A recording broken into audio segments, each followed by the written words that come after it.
പൊതുവെ രാഷ്ട്രീയത്തിൽ ഒരു സിദ്ധാന്തമുണ്ട്.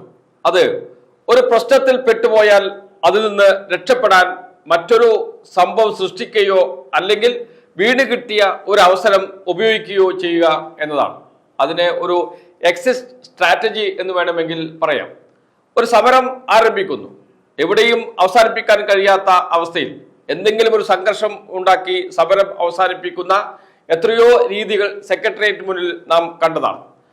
ഇതേ പാതയിലൂടെയാണ് UDFും ഇപ്പോൾ സഞ്ചരിക്കുന്നത്. എങ്ങനെയെങ്കിലും ഒന്ന് രക്ഷപ്പെടണം, ഒരു പുതിയ വഴിയിലേക്ക് നീങ്ങണം.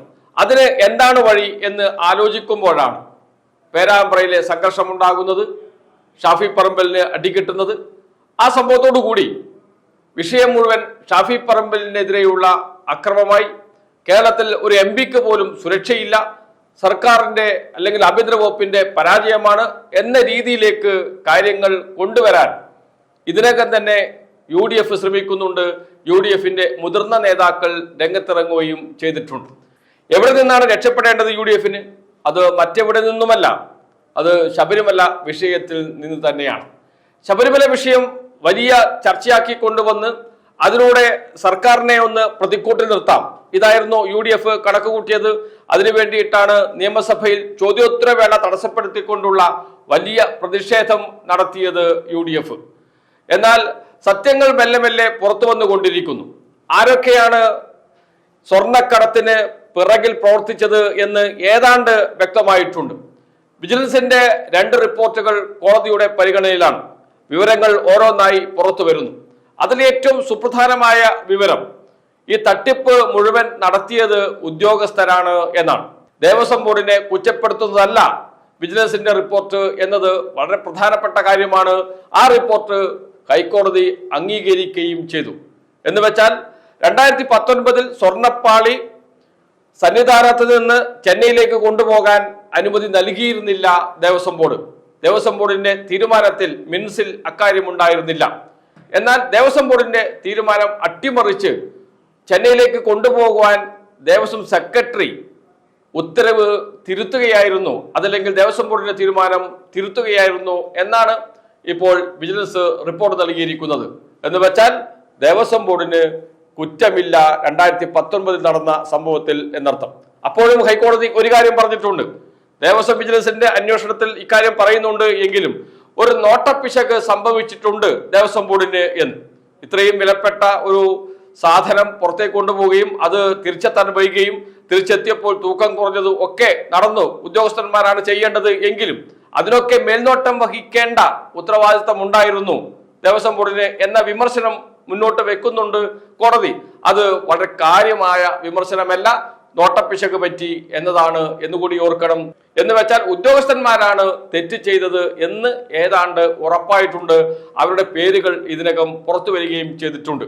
ആ ഉദ്യോഗസ്ഥന്മാരിൽ മഹാഭൂരിപക്ഷവും കോൺഗ്രസിന്റെ യൂണിയന്റെ ഭാരവാഹികളായിരുന്നവരാണ്.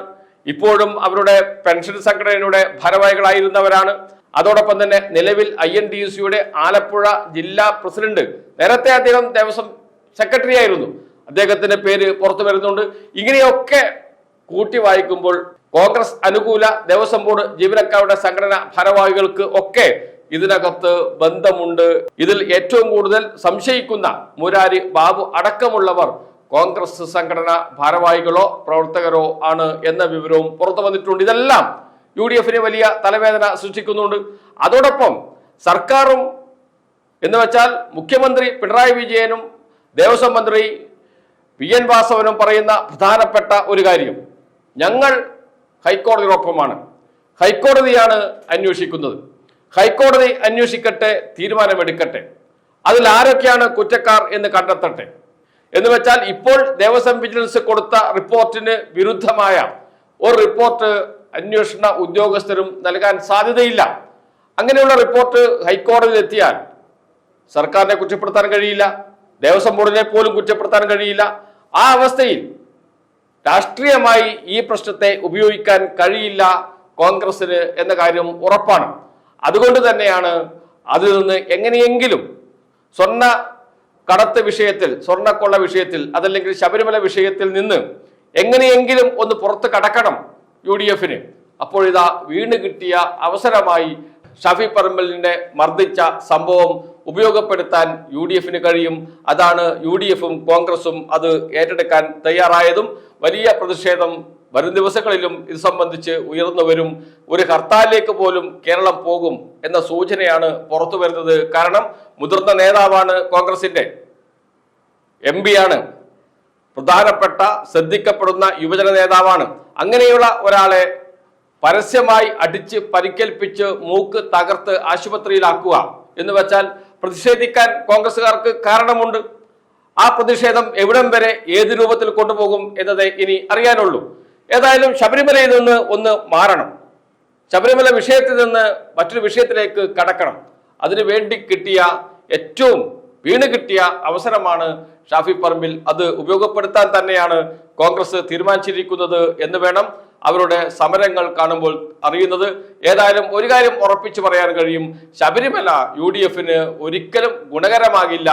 അത് മെല്ലെ മെല്ലെ LDF-ന് അനുകൂലമായി വരുന്ന സ്ഥിതിയിലേക്കാണ് കാര്യങ്ങൾ പോകുന്നത്.